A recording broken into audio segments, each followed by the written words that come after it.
I'll start recording. I think that that this is working, so hopefully it is. Fingers crossed. All right, so first question. Let me just start off by saying welcome to the highly anticipated, continually delayed last lecture in this class. So, but we haven't met for like 4 weeks now or something, 3 weeks. Sorry about that. Yeah, this has been the most computer-related problems class that I've ever taught. And I thought there were some early IBM days I thought were worse, but no, this semester. Yeah, so the syllabus does say 10:15 to 12:15 p.m. and I'm almost positive that's right. Does that conflict with anybody else's classes? So USM exam schedule. So this is where I got it from. We are a Tuesday, Thursday class that starts at 1. So this is where I got that from. 1:15, 2:45. So the exam time is the correct exam time. So the only possible way you could have a conflict is if you had a Tuesday class that only met on Tuesday that was at 1:15 p.m. as well. Does that fit anybody have that situation down there on the coast? I know Forest does not. So so you should be fine. So we'll meet next week at 10:15 a.m. For the final. So a week from today. Now today wasn't actually even supposed to be a course. I mean a class meeting time, but we had to move it. So we had 1 week that classes got canceled, and then the next week the problems that we had on the coast, the issues that we had on the coast. So now we're on to calibration, verification, and validation. And I was planning to make a video of this beforehand, like I think Elva suggested, but I could not get it to work. I tried yesterday a few times. Dan watched me do it, and then I tried it at home. I couldn't get it to actually record without somebody else being in the conversation. And my wife is, for one more day, a USM employee as well, and I even tried to call her, and it didn't work. So anyway, long story short, or long story kind of long, we're gonna do the lecture. I don't picture this lecture lasting as long as it would have been had we done this earlier in the semester. This was meant to be the final lecture, and so it was meant to be a little bit short, so we'd still have time to do the final exam review. The lecture that we skipped, unfortunately, is the cellular automata stuff, and I did have a lecture prepared for that that I can post, but I don't want to confuse anybody thinking it would be on the final exam. But cellular automata is basically related to agent-based modeling, where it's a temporal modeling technique like we did before, but at every step in the model, the values in a certain cell are dependent on some function of the values in the neighboring cells. And so it can model things like growth. Like, for example, it's often been applied to modeling urban expansion. And so when you model urban expansion, it's much more likely that a new urban area will develop from nearby a current urban area. And so cellular automata will basically say, okay, next time step, if any of the neighboring cells, adjoining neighboring cells, are already urban and the cost maybe in another cell meets a certain threshold, then then make this cell urban in the next time step. And so it's basically the value of every cell is a big if-then statement about the nearby cells and the value in the current cell. So it's been applied to modeling. It's been applied to modeling urban growth, like I said. It's also been applied to modeling fire spreading. So the lab that I had written up was modeling a fire spreading, and so I have those materials, and I'll post them afterwards, but with the caveat that this isn't included in this course. Okay. So today's lecture is meant to be kind of the final one, and that's why we're ending on it. And it's about examining and thinking about accuracy and also calibrating a particular model. So we're going to start off talking about this concept of what is an acceptable product. Okay, the product that we're talking about is as an output raster. Okay, so it's a map, and what we're saying is one thing that we need to do is to be able to communicate to somebody else if they can utilize that product. That is the crux of acceptability. So some of that has to do with accuracy, but some of it also has to do with being able to describe the method that went into creating the product itself. The main component, though, is accuracy.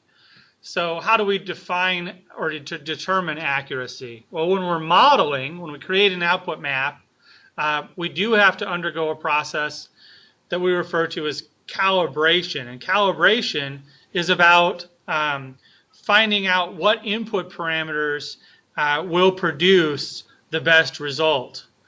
And that's a little different than the last one there, which is validation. And that's asking, is the result correct? And those do have to be two different processes with separate data inputs.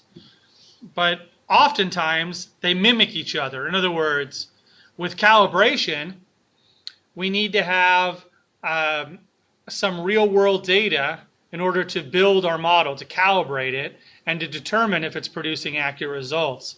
But then we need to either withhold or have a totally separate set of data that asks, is it correct for the final result? And that can't be the same data that was used to calibrate the model. Otherwise, we really don't know if this model is portable or it could be used in other situations. Okay. Now, we could have a project that's just all about building the model, the calibration side, and report on that. And but somebody could say, well, did you test this with any blind data? And we'd have to say, no, we just got to the calibration phase, and we don't really know how to test it yet in terms of actual validation to test it in another area. So that's the difference between calibration and validation. Is it producing correct results? Is it consistent with reality? And we need to come up with a way to measure what's accurate. What measurement is used to test for accuracy? And that's actually the case in both calibration and validation. And oftentimes this boils down to what statistic are we using to assess that accuracy. Now, verification is a little bit different than any of these, and that is just basically testing the model or discovering if the model is producing results that we expected. Kind of like, is it working and does it seem logical type of questions. So we're going to go through each of these. So in addition to just looking at how accurate it is. In other words, coming up with a test statistic and saying, okay, this is the accuracy of our model. We also need to oftentimes be able to communicate to the client how it works so that it can be accepted by a community of users. And so, you know, if this is like in the academic world, that often involves describing the process, documenting the process, and publishing the results in an academic article. But, you know, even in a nonprofit or government setting, we can't just say, well, this is what we did. This is the result. And so it's very helpful. In fact, just today, I'm working on a project for the Navy, and I was developing a tool, and it's a raster-based tool that basically allows them to set thresholds. So they're concerned with being out in the ocean, and if the waves are too high, systems won't work. And if the winds are too strong, systems won't work. And so they have rasters that represent waves and wind and a few other variables, salinity, and so they can do little sliders, and it basically turns the map into red, yellow, and green, meaning green is good, red's bad, yellow is marginal, right? And so then we just have a raster processing tool that combines all those and shows everybody the minimum score in every area. So in other words, if it's green in all the maps, then it'll be green on the map. So it's kind of like doing a local, it's doing a local operation where it's choosing the local minimum value, the smallest value, and outputting that on a map. So they went to show it off, and a lot of the feedback was, now how is it combining this? And you may be even asking that yourself, because I don't know, maybe I'm talking really fast, you're not understanding exactly what I'm saying here, but in any case, that was one of the biggest feedbacks, is how is this end result actually computed? And that way they know, yeah, okay, that makes sense. And so the simplest way to say it is that it's the minimum score of all of the inputs,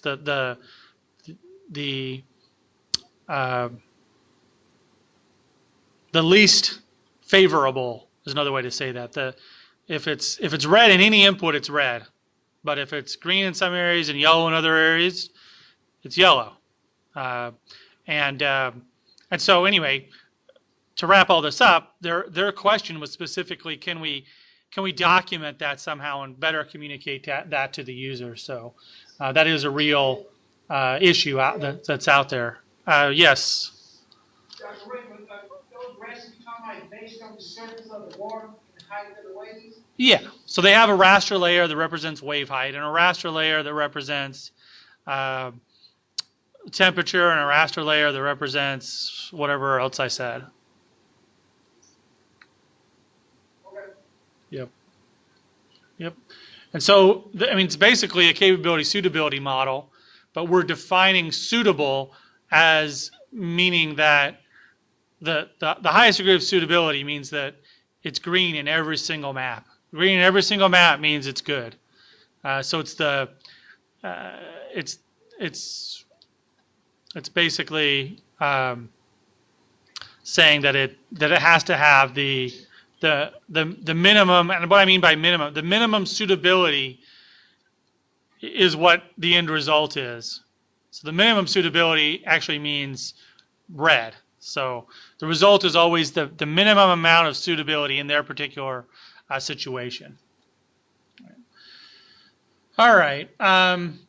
Now, sometimes it becomes necessary to do a sensitivity analysis and see if your model would change if things were different. In other words, I'm going to produce a result. How different would my result be if I changed one of the input parameters only slightly?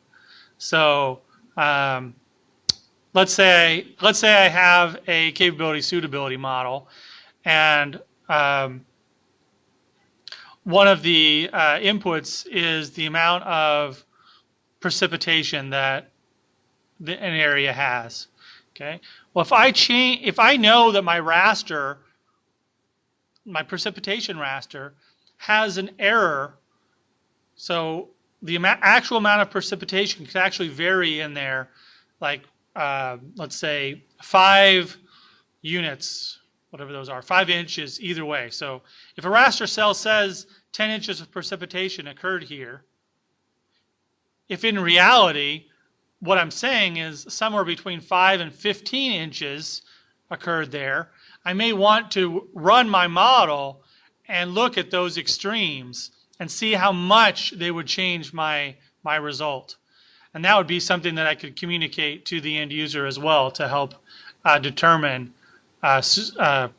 acceptance. In other words, if I ran my model 3 times, once using the actual raster values and once using an extreme upper end of the error and once using the extreme lower end of the possible errors, then I could show them how different the map could actually be if my data was off by a certain amount.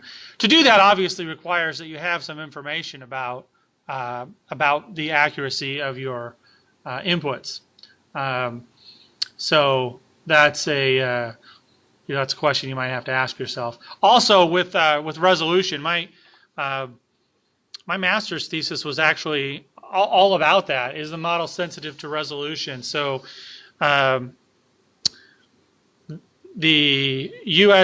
FEMA, the Federal Emergency Management Agency, creates these maps called flood insurance rate maps, firm maps. And basically, one of the things that they show on flood insurance rate maps is the 100-year flood zone. And that 100-year flood zone is used in several different applications, and one of those being the cost of flood insurance. And it doesn't mean that there's going to be a flood there every 100 years. What it does mean is that the probability that that area will get flooded basically, statistically speaking, that area will has a high probability of flooding once every 100 years. And anyway, so back when I was doing my master's thesis, almost 20 years ago, I guess, 16, 17 years ago, about 17 years ago, there was a new technology called LiDAR that was coming out, and people were using it a lot for creating digital elevation surfaces. And so my master's thesis specifically looked at taking a data set, and we were wondering how sensitive would the 100-year flood boundary be to having higher resolution elevation data as one of the inputs. So if we have higher resolution data, how does that change the flood line? And how high resolution data do we need in order that kind of has a diminishing return on the precision, the accuracy of that line, of that flood insurance line? So previous to that, usually the best the best digital elevation models you could get were on the 10-meter range. So it's pretty coarse.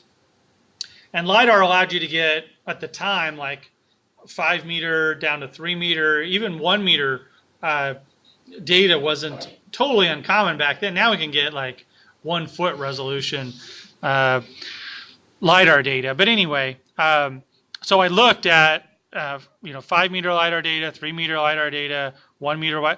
These are digital elevation models, and I wrote up a report, which was my thesis. Later, it was published, that basically looked at how the flood insurance line would have changed over time. I mean, sorry, not over time. Over a resolution, over spatial resolution, and so then that we're able to use that decision to decide. Use that information to decide which what resolution they needed in order to produce the result that they wanted. Okay, so those are examples of sensitivity studies. Sensitivity studies adjust one of the input parameters to demonstrate how much the results would change. Yeah. Is that the accuracy of it? Just because the smaller resolution doesn't make it more accurate? Yeah, technically it would be precision. So the accuracy measures how much it differs from reality, and so it is theoretically possible to have even a 20-meter DEM where the center of every grid cell is accurate. Okay, but it's you're losing precision. You don't know as much about in between the grid cells. It's kind of like having a ruler that only has the inches marked and not the half inches or the quarter inches or the 16ths or the 32nds or 64ths. You don't see those small little changes. So yeah, it's more about changing resolution. Often is correlated a little bit with accuracy, but it's more about changing the precision. It's about how many decimal places. It's kind of similar to how many to how you could say, okay, well we've got 5 meters of water in this particular location. Well, might be accurate because in reality we might have 5.3757648. That's a more precise measurement, but both of those are accurate statements. So, yeah, changes in resolution are a little bit more about precision than accuracy, but. Are you required to have ranges in between those instead of just having one number like the highest and the lowest? You have a range in there to try to capture. Well, that's what I was trying to get at here. Is that if you know anything about the range and accuracy, then you could see how that affects that output.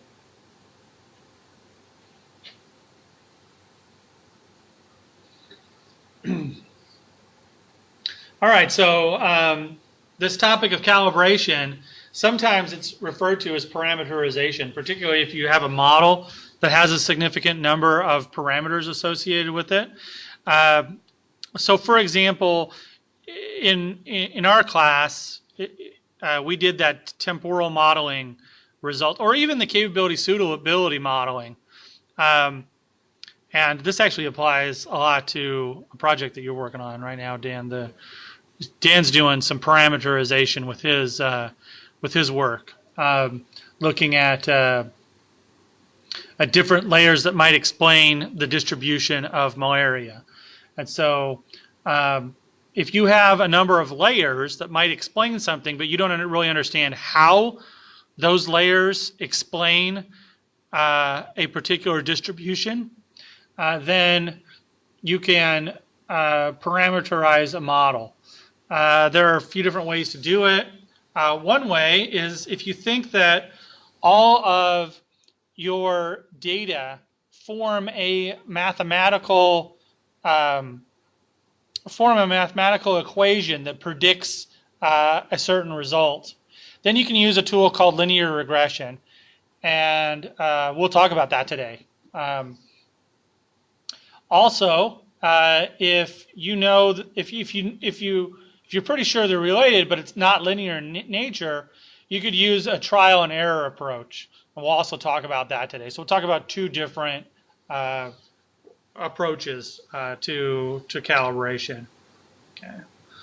So both calibration and validation do require that you know something about reality. You have to have some field measurements, or you have to have, like in Dan's case, a map that somebody made that shows where malaria actually occurred in a particular time period that you're concerned with. So you have to have in order to create a model, you have to have a prediction of reality somewhere.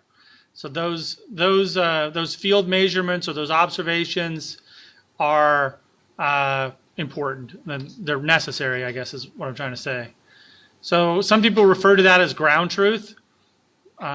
Represents observations signifying reality, either in GIS or remote sensing. So people don't use that term a whole lot anymore, ground truth, because sometimes you're not there on the ground, and oftentimes it's not the truth. It's ideally it's more accurate than the other guesses that you can make. So, but there's error associated with all data. So usually refer to this as the field measurements or the initial observations, something like that. All right, so verification is that process that we use to evaluate if a model is implemented correctly and if it's performing the intended task and it's doing it consistently. So this requires an understanding of what GIS logic is going on, what operators are there, and what results you were expecting. So that verification is what I was talking about in the NRL example. It's basically being able to communicate and document what it's doing and then actually performing a few steps to make sure that it's actually working the way you think it should be working. So typically you might see some problems. I mean, you've probably seen this maybe either something that I've said explicitly or something I've muttered as I've been working on a task in this class. One of the big things is you got to watch out for truncation occurring. So oftentimes you'll do a GIS operation and in your model, and you'll forget to convert to a floating point number from an integer value, and so all your numbers will be truncated. So that's something that you can check on during verification, because basically you're going to check each process as it goes through. Order of operations, just like a mathematical model, you want to make sure your order of operations are correct. You need to watch your no data values. Are no data values being used properly? Are we dividing anything by 0? Because if you divide anything by 0 in ArcGIS, what happens is it becomes no data. And so you need to make sure that those no data values aren't propagating through later if you didn't intend them to be. Obviously we always have to watch out for conversion mistakes. So for example, between English and metric. Now this list isn't exhaustive. These are just some big problems that, I guess they're not necessarily big problems, but these are commonly made errors that are made when you're doing a model in ArcGIS, particularly in a raster-based model, that you need to watch out for.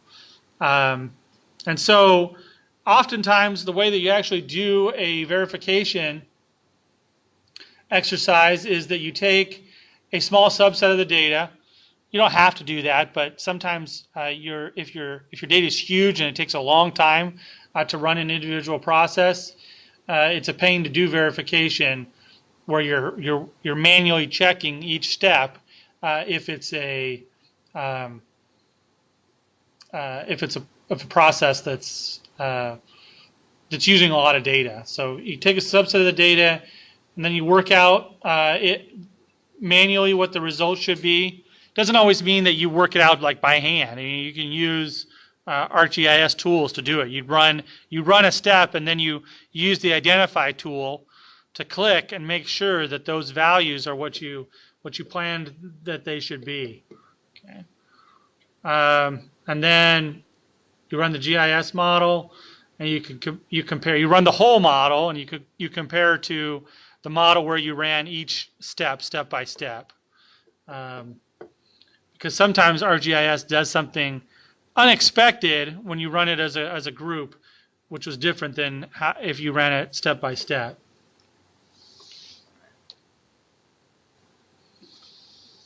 So the last one here, the validation step, is very similar to calibration, but you're answering the question,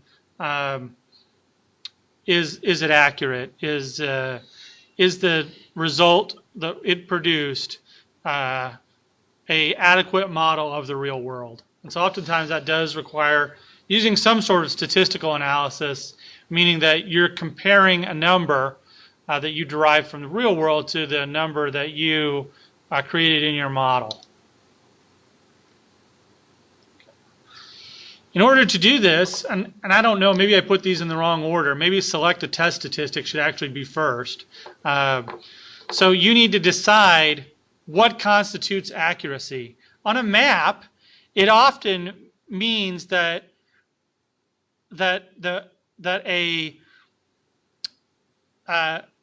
some values from the real world match a map. That's what it often means. But what are those values? What type of values are they? Are they categories? So if you're making a map of, I'm using Dan's example again. If you're making a map of malaria, and your map says, you know, these are areas where some malaria was present. These are areas where a large amount of malaria was present. These are areas where malaria was basically pervasive throughout the population. So we've got 3 different categories, or maybe I think he actually has 4, but let's just say it's 3. You've got categories, but they're ordinal categories. In other words, depending on how he's separated out, you could say, well, 2 means on average, twice as many people were infected as 1, and 3 means that even more people were infected. But in any case, they're ordinal. If you could use certain test statistics in the case where you've got ordinal data compared to categorical variable. What if I just made a map that said, well, like we did, the noxious weed that we were trying to make was either there or wasn't. It was a categories.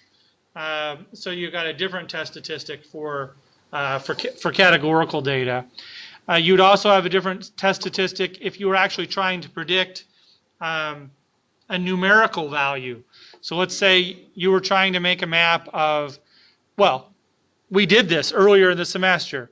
We've got a bunch of observations that represent precipitation, and we're trying to make a continuous map of precipitation. That map is a model. We don't actually know everywhere where precipitation was. We used interpolation to come up with a value of how much water fell in a certain location, because 10 miles away there was, you know, some amount of water falling, and 20 miles away there was some amount of water falling, and so right in the middle, how much water fell? Well, we can use interpolation to do that. And so if we're interested in trying to determine how accurate our interpolated map was, we'll have to use another test statistic. And so there are very commonly used test statistics for basically those 3 types of data, whether it's categorical, whether it's ordinal data, or whether it is a numerical value.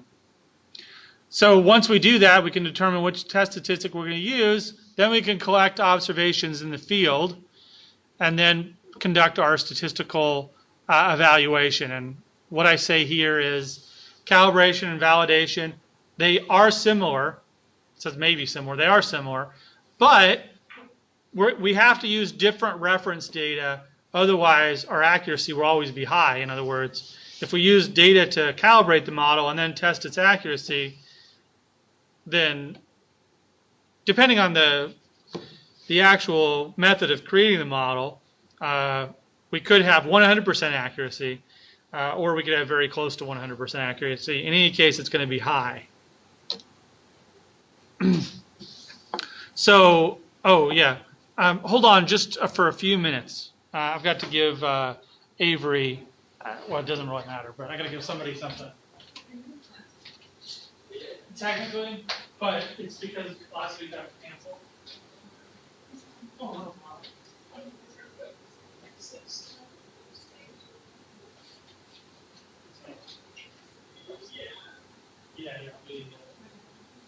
Right back.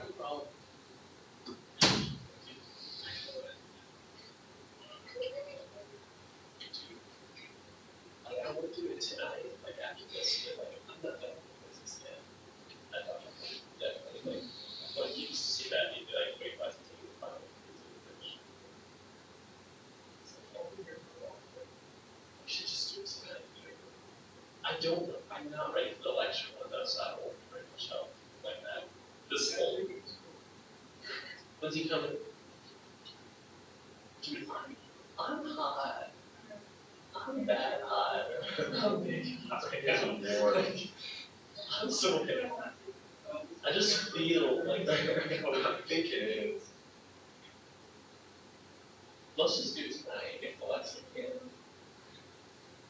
Let's just do it. Go actually get it done with. Tonight. But no comments. What did you make? Did he give you the extension? Yeah, that's good.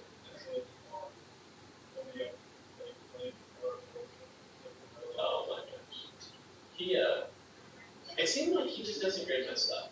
And on that final music class, I just made a flat 95. Like I did it, dude. I did it again. I see with your responses on the videos. Yeah. Wait, did you watch those? No, I'll agree, and I never agree. How many videos, Joe? No, I never agreed to do like that. Okay. I will though. What did you say? I just did it. I did it. Well, never mind. Just pick a topic. Yeah, pick one of the video Like, topics. 2 of the 4 you can really go find like a feature in the world. Like I like do this. There's 2 components like that though, right? Yeah, I just picked like one. Oh wait, no, I didn't. I picked the red one. If you need help getting it off of here, Felt like that when you was- come back, I can take it off of here for you. It takes very much time for those, so. I thought You're just gonna sign the kids Or actually, I could just give you the. like I recorded it, it doesn't save it a lot of times, so like I had to do something weird to get it to save, like it was funky. Like I was gonna record it with my phone, and I was like, I'm not doing this again. Like I'm leaving that on there. And it's I really just was small, gonna it'll record probably be it. around 50 I think pictures, it's weird, like so it won't be too I big. just did it on my phone, and like it There just you go. somehow made it go. If you want to pull that off yourself, or if you want to do it when you get back. But this is a card reader. You just stick the card in that slot right there. Just put that in here. And I can bring it back on Friday or Monday. Yep. Yeah. If you bring it back Friday, just put it in the crash table. I'll be here Monday, but I won't be here Friday. Okay, I'll bring it Monday then. Okay. Thank you. No problem. No problem. I'm glad you were able to get it. Okay. All right, I'm back. So as I said, you're going to use similar types. You use a similar set of data. In fact, a lot of times you can just collect it at the same time. Go out, collect all your data for both calibration and validation. The most straightforward way to do it is to just subdivide it right off into 2 different groups. One for model building and the other for validation.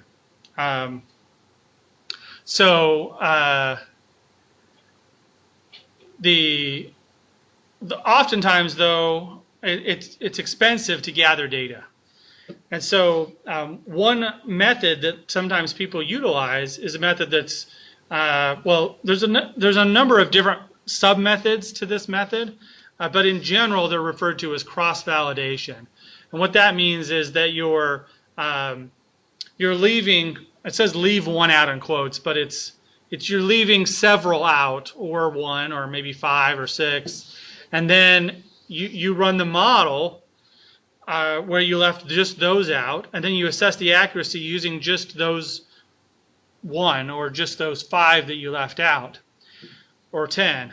Okay. However, the problem with doing it this way is that although it is less expensive in terms of the amount of data you have to collect, it's more expensive on the amount of processing you have to do. So if you have a model that's very processing intensive, that takes days to run, this isn't going to work that well, because you're going to spend so much time running the model that you're not going to be able to assess the accuracy very well. So it's a trade-off, whether you want to spend more time collecting data or more time running the model. So if you have a model that runs fairly quickly, like if you're just going to, interpolate a couple thousand points, you could leave 10 out and run it several times and use 10 to assess the accuracy, then use a different 10 to assess the accuracy, then use a different 10. However, if your model takes a couple days to run, you might as well do a split sample, because that way you only have to run the model once and then assess the accuracy. So these are two different cross-validation approaches. They're not really that different. They both involve an iterative process. So in both cases, you're looking at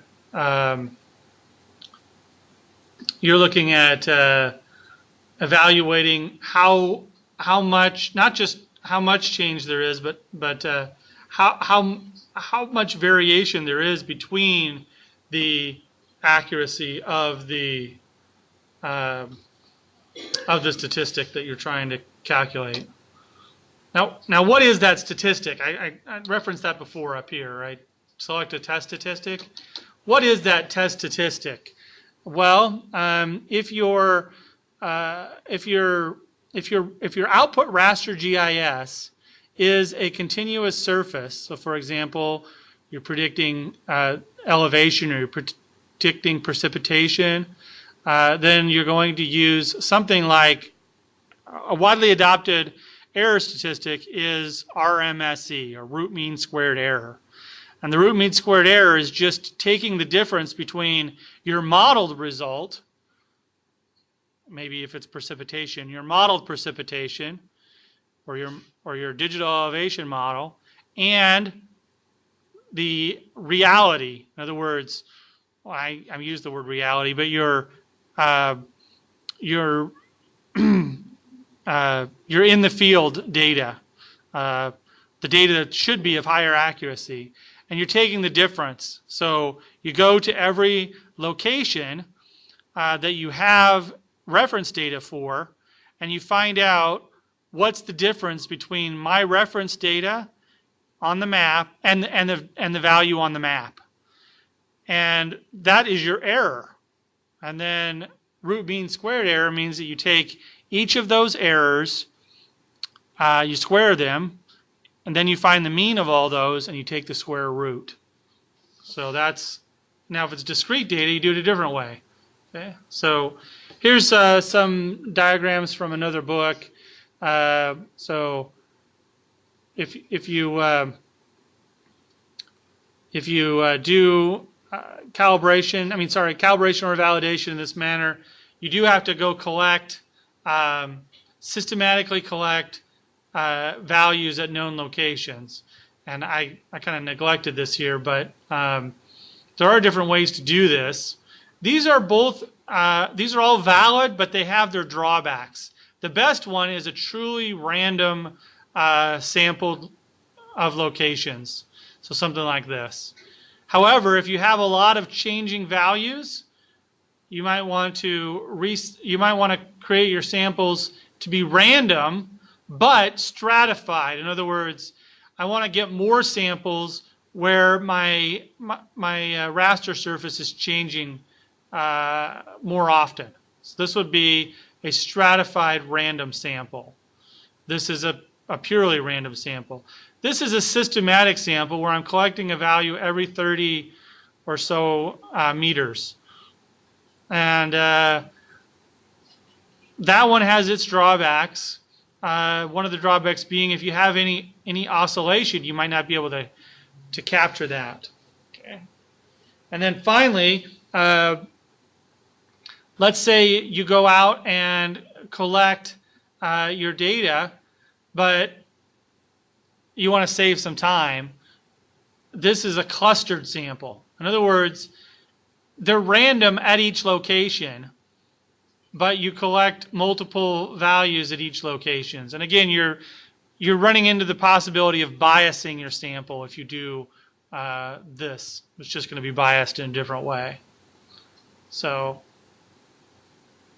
this method B is probably the best unless you have a surface that you know you need to sample a little bit more in certain areas.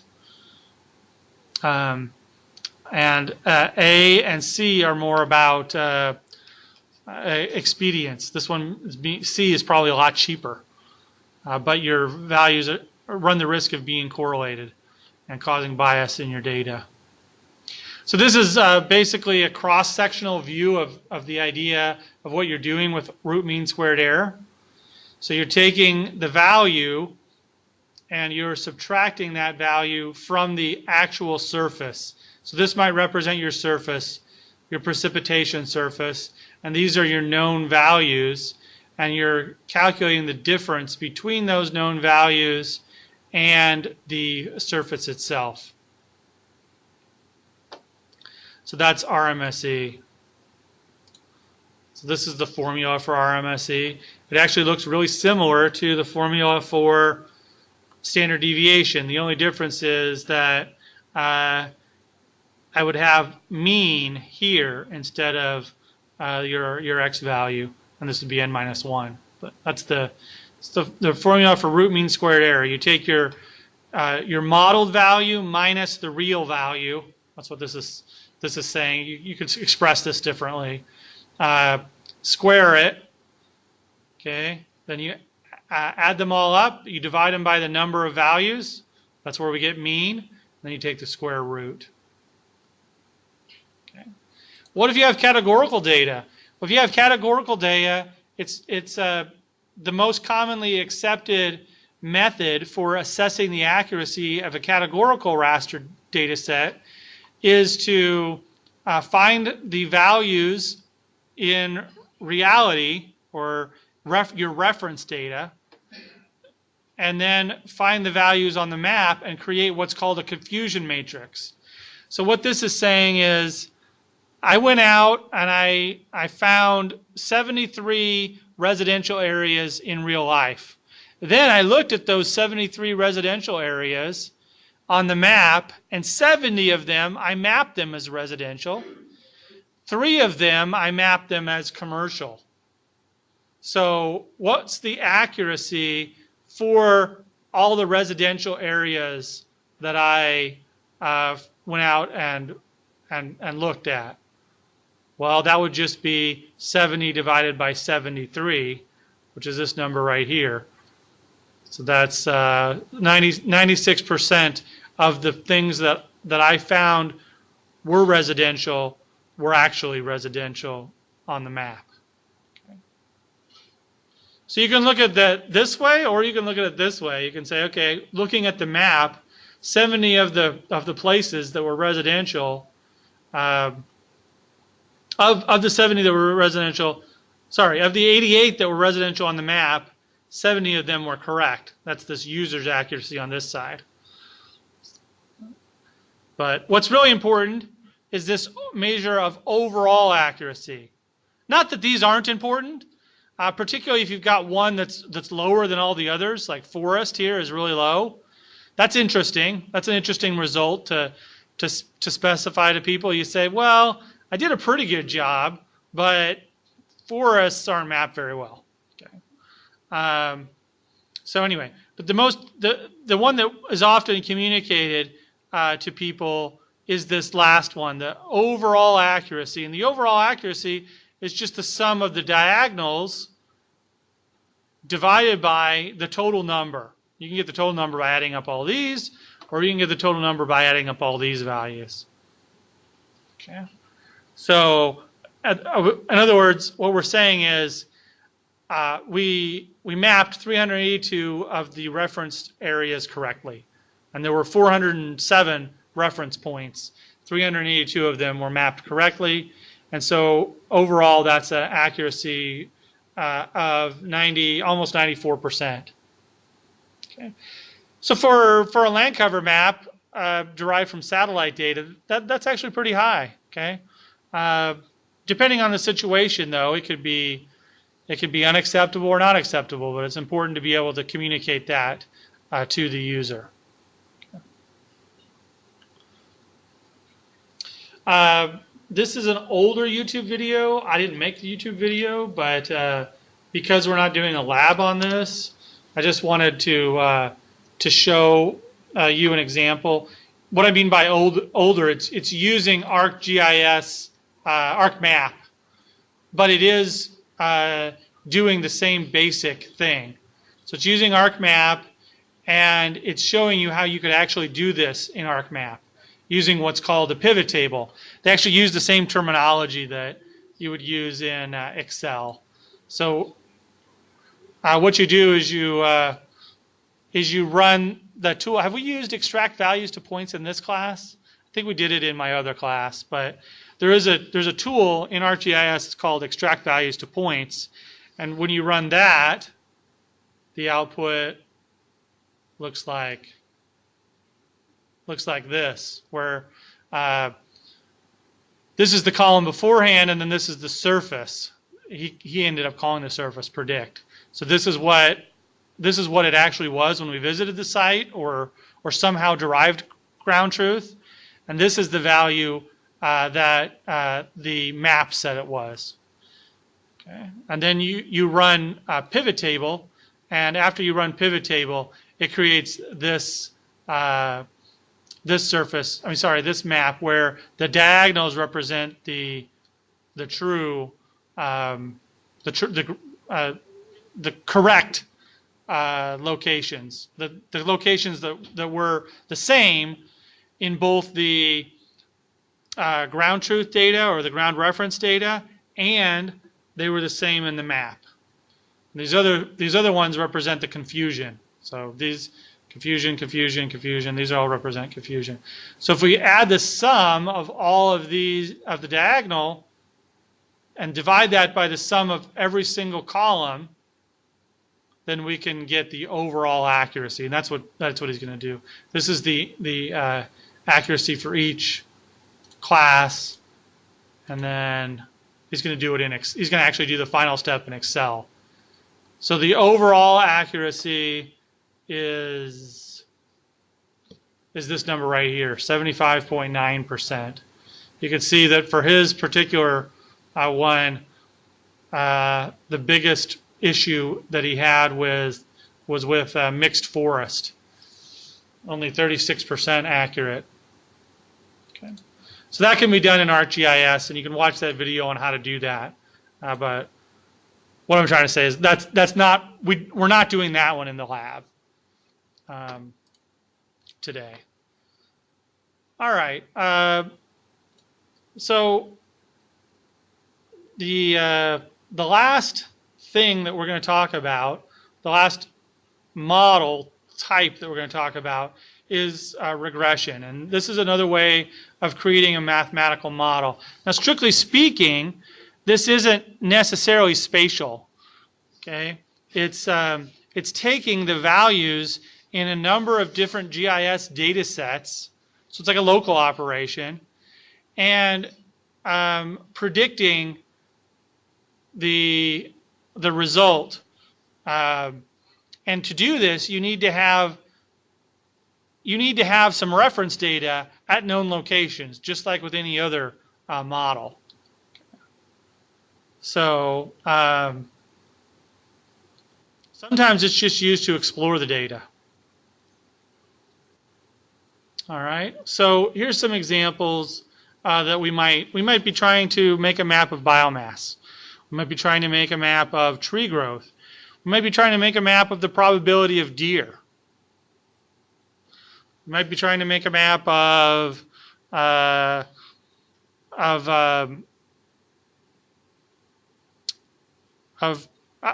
might be trying to make a map of precipitation, although that's probably better to use interpolation for that particular thing. Okay, but here are some examples of things we might use to make a map of the probability of deer. Let's say we know that deer live in areas that have a certain slope value or a certain soil value, a certain vegetative type, a certain distance to road, or a certain settlement density. In other words, how many people are around.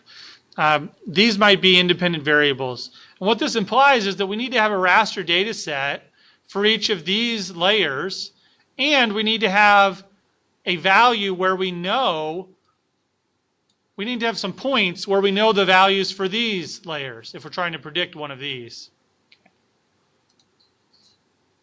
So there are a few assumptions with regression.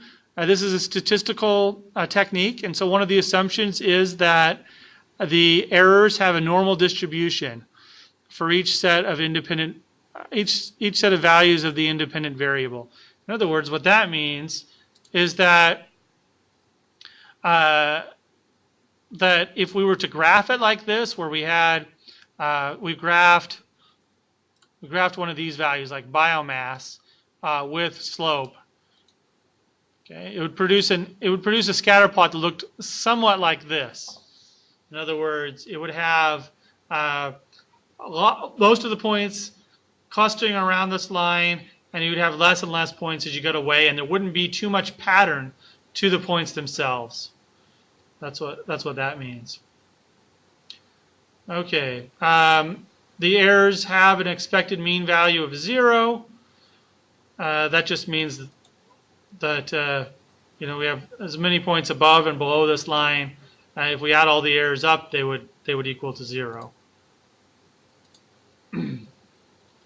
So the variance of the errors is consistent for all the values of the independent variable, and the errors are independent of one another. In other words, what that means is that it's an assumption that none of these independent variables are that related to one another, that they're independent of each other. If they are related, there are several ways to overcome that. We're not going to really go too deep into it. One of the most simple ways is to just throw out the variables that are related to another variable. The other one is to use a technique called principal components analysis to to get rid of the extra variables.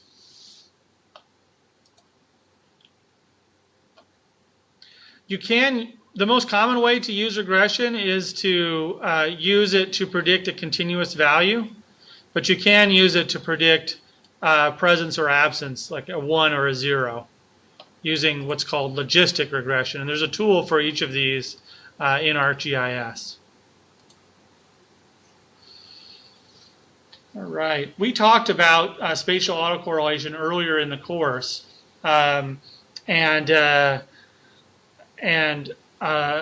you also don't want your variables to have a lot of spatial autocorrelation, and so you need to be able to test for spatial autocorrelation, and there's some tools for doing so inside of ArcGIS that we'll get into. How do you do this? Well, you know, a long time ago, not a long time ago, 10 years ago, there weren't that many tools for doing this right inside of ArcGIS. Now there are, and so we'll talk about that as we create our prediction surface. I think the easiest way to get into this is to just demonstrate what it is inside of ArcGIS. Okay. So what's going to happen is that we're going to get a coefficient for each variable that we're considering.